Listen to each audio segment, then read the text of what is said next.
Hi friends, welcome to Kavitha's kitchen. இன்னைக்கு நம்ம கிச்சனில் ஒரு ஹெல்த்தியான ஈவினிங் ஸ்நாக்ஸ் எப்படி செய்கிறதுன்னு பார்க்கலாம் வாங்க.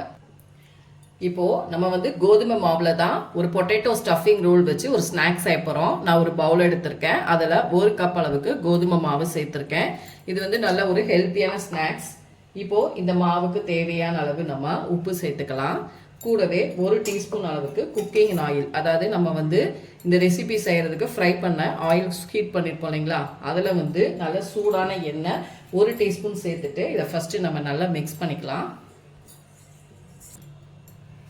ஸ்பூனில் மிக்ஸ் பண்ணியாச்சு. இப்போ நம்ம தண்ணி தெளித்து கொஞ்சம் கொஞ்சமாக நம்ம மாவு பிசைஞ்சுக்கலாம். சப்பாத்திக்கெலாம் மாவு பிசைவோம் பாருங்கள், அந்த மாதிரி நீங்கள் மாவு பிசைஞ்சுக்கணும்.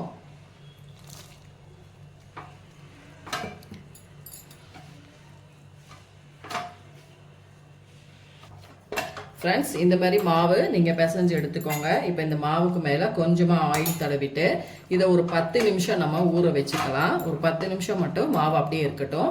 அதுக்குள்ளே நம்ம இதுக்குள்ளே வைக்கக்கூடிய அந்த ஸ்டஃபிங் ரெடி பண்ணிக்கலாம். ஃப்ரெண்ட்ஸ், நம்ம ஸ்டஃபிங் செய்கிறதுக்கு ஒரு 2 உருளைக்கிழங்கை நான் நல்லா இந்த மாதிரி வேக வச்சு மேஷ் பண்ணி வச்சுருக்கேன். இதை நம்ம ஒரு பாத்திரத்தில் மாற்றிக்கலாம்.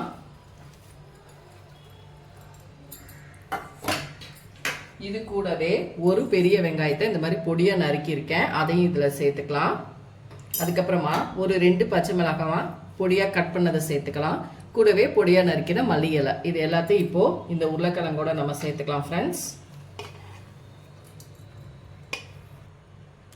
இப்போ இது கூட நம்ம ஒரு 1/4 டீஸ்பூனுக்கு கம்மியாக மஞ்சள் தூள் சேர்த்துக்கலாம். நான் 2 பச்சை மிளகாய் பொடியாக நறுக்கினது சேர்த்துருக்கேன். அதனால நான் ஒரு 1/4 டீஸ்பூன் அளவுக்கு நான் தனி மிளகாத்தூள் சேர்த்துருக்கேன். நீங்கள் பச்சை மிளகாய் காரம் போதும் அப்படின்னு நினச்சிங்கன்னா நீங்கள் மிளகாத்தூள் போடாமல் இருந்துக்கலாம். இது கூடவே ஒரு 1/2 டீஸ்பூன் அளவுக்கு நம்ம சீரகத்தூள் சேர்த்துக்கலாம். அதுக்கப்புறமா இந்த ஸ்டஃபிங்க்கு தேவையான அளவு நம்ம உப்பு சேர்த்துக்கலாம். இப்போ இது எல்லாத்தையும் மறுபடியும் நம்ம நல்லா மிக்ஸ் பண்ணிக்கலாம். இது கூடவே ஒரு 2 டீஸ்பூன் அளவுக்கு கார்ன்ஃப்ளவர் சேர்த்துக்கலாம். கார்ன்ஃப்ளவர் எதுக்கு சேர்க்குறோம்னா, இந்த உருளைக்கிழங்கோட நம்ம ஆனியன் எல்லாம் சேர்த்துருக்கோம் பாருங்கள், அதோட அது அப்படியே நல்லா பைண்டிங் ஆகிக்கிறோம். அதனால தான் கார்ன்ஃப்ளவர் சேர்த்துருக்கோம். இது நல்லா மிக்ஸ் பண்ணணும். இப்போ இதை கையில் நம்ம அப்படியே மிக்ஸ் பண்ணிக்கலாம். ஃப்ரெண்ட்ஸ், நமக்கு ஸ்டஃபிங் ரெடி ஆயிடுச்சு. இப்போ இதை நம்ம இந்த நல்ல சிலிண்டர் சேஃப்க்கு நம்ம மாவை இந்த மாதிரி நீங்கள் ஸ்டஃபிங் பண்ணி எடுத்துக்கணும்.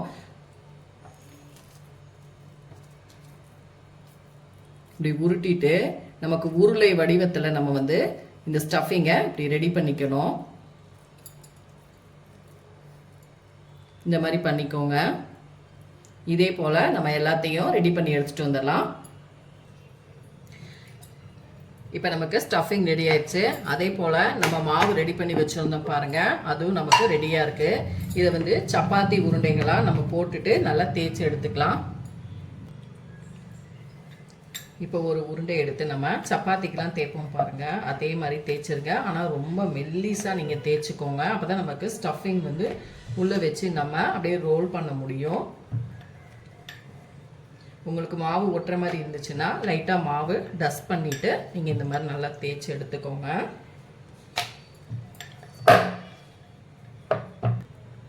இப்போ நமக்கு இந்த சைட்லலாம் அன்ஈவன் ஷேப்பாக இருக்குது பார்த்தீங்களா, அதெல்லாம் நம்ம அப்படியே நைஃப்பில் கட் பண்ணி விட்டுறலாம்.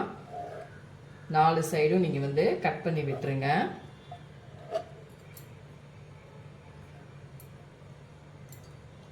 இதை நம்ம எடுத்துடலாம். எடுத்துட்டு அடுத்து இது நம்ம தேய்ப்போம் பார்த்தீங்களா, அந்த இதுக்கு நம்ம இது பண்ணிக்கலாம்.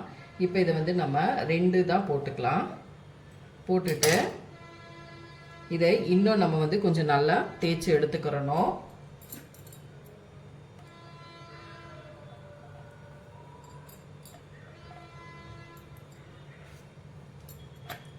இன்னும் கூட கொஞ்சம் நம்ம நல்லா தேய்ச்சிக்கலாம். இப்போ இந்த அளவுக்கு நீங்கள் தேய்ச்சி எடுத்துக்கோங்க. நம்ம ரெடி பண்ணி வச்சோம் பாருங்கள் ஸ்டஃபிங்கை, அதை இந்த மாதிரி சென்டரில் வச்சுட்டு அப்படியே நம்ம ரோல் பண்ணி எடுத்துக்கணும். அப்படியே ரோல் பண்ணிக்கோங்க. ரோல் பண்ணிவிட்டு இந்த லாஸ்ட்டாக இருக்கிற இடத்துல மட்டும் நம்ம கொஞ்சம் மைதா பேஸ்ட் அப்ளை பண்ணிக்கணும். லைட்டாக இந்த ஓரங்களில் நம்ம மைதா பேஸ்ட், நான் மைதா ஒரு 1 டீஸ்பூன் அளவுக்கு தண்ணியில் கலந்து வச்சுருக்கேன். அதை நம்ம அப்ளை பண்ணிவிட்டு இதையும் அப்படியே நம்ம ரோல் பண்ணிட வேண்டியதான். அவ்வளோதான், அது அப்படியே பைண்டிங் ஆகிக்கிறோம். இப்போ பாருங்கள், உங்களுக்கு பார்க்கும் பொழுதே தெரியுது எவ்வளோ சூப்பராக வந்திருக்குன்னு. அதே மாதிரி சைட்லேயும் வந்து நம்ம இதை வந்து அப்படியே கவர் பண்ணிடலாம். அவ்வளோதான் ஃப்ரெண்ட்ஸ், இந்த மாதிரி நம்ம எல்லாத்தையும் ரெடி பண்ணி எடுத்துக்கலாம். ஃப்ரெண்ட்ஸ், நமக்கு வந்து இப்போ வந்து ரோல் ரெடி ஆயிடுச்சு, பொட்டேட்டோ ரோல். இப்போ அதை நம்ம ஆயிலில் ஃப்ரை பண்ணி எடுத்துக்கலாம். இங்கே எண்ணெயும் நமக்கு நல்லா காஞ்சிருச்சு. மிதமான ஹீட்டில் மீடியம் ஃப்ளேமில் வச்சு தான் நம்ம போட்டு எடுத்துக்கணும். இப்போ நம்ம ஒன்று ஒன்றா உள்ள எண்ணெய்க்குள்ளே சேர்த்தலாம். நல்ல ஒரு ஹெல்த்தியான ஈவினிங் ஸ்நாக்ஸ் டக்குன்னு நம்ம செஞ்சிடலாம். இப்போ ஸ்கூல் விட்டு வர குழந்தைங்களுக்கு இந்த மாதிரி நம்ம செஞ்சு வச்சோம்னா அவங்க வந்து நல்லா விரும்பி சாப்பிடுவாங்க. நம்ம கோதுமை மாவுல தான் பொட்டேட்டோ ஸ்டஃபிங் பண்ணி ரோல் பண்ணியிருக்கோம். தாராளமாக நீங்கள் குழந்தைங்களுக்கு செஞ்சு கொடுக்கலாம் ஃப்ரெண்ட்ஸ். அடுப்பை வந்து மீடியம் ஃப்ளேமில் வச்சுக்கோங்க. அதே போல் ஹீட்டும் வந்து மிதமான ஹீட்டில் தான் நம்ம வந்து இதை ஃப்ரை பண்ணி எடுத்துக்கணும்.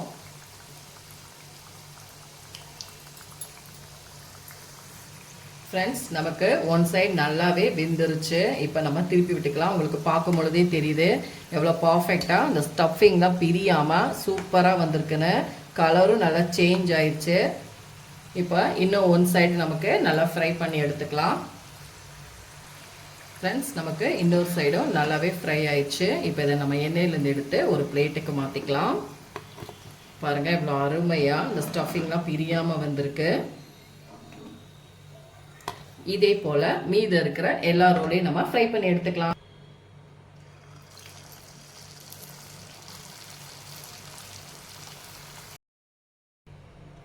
ஃப்ரெண்ட்ஸ், நமக்கு அருமையான வீட் ஃப்ளோர் பொட்டேட்டோ ஃப்ளோர் வந்து சூப்பராக ரெடி ஆயிடுச்சு. நீங்களும் இதே போல் செஞ்சு பாருங்கள். ரொம்ப ஈஸியாகவும் குயிக்காகவும் நம்ம செஞ்சிடலாம். பாருங்கள், உள்ளெல்லாம் ஸ்டஃபிங் எவ்வளோ சூப்பராக அருமையாக வெந்திருக்கு. அந்த ரோல் வந்து எவ்வளோ அழகாக இருக்குது பாருங்கள். கண்டிப்பாக நீங்களும் இதே போல் செஞ்சு பாருங்கள். செஞ்சு பார்த்துட்டு என்னோட வீடியோஸை லைக் அண்ட் ஷேர் பண்ணுங்கள். மறக்காமல் கவிதாஸ் கிச்சனுக்கு சப்ஸ்கிரைப் பண்ணிக்கோங்க. கூடவே பெல் பட்டனை கிளிக் பண்ணுங்கள். அப்போ தான் நம்ம வீடியோஸ் எல்லாமே உங்கள் நோட்டிஃபிகேஷன் வரும். ஆல்ரெடி நம்ம சேனலில் சமோசா அப்புறம் வந்து மேகி ஸ்ப்ரிங் ரோலாக நம்ம வீடியோ கொடுத்துருக்கோம். நான் உங்களுக்கு ஸ்க்ரீனில் கொடுக்குறேன், நீங்கள் அந்த வீடியோ போய் பாருங்கள். இந்த மாதிரி ஹெல்த்தி ஸ்நாக்ஸாக கோதுமை மாவில் உருளைக்கிழங்கு வச்சு குழந்தைங்களுக்கு தாராளமாக செஞ்சு கொடுக்கலாம் ஃப்ரெண்ட்ஸ். கண்டிப்பாக ட்ரை பண்ணி பாருங்கள். அடுத்த வீடியோவில் உங்களை சந்திக்கிறேன். தேங்க்யூ.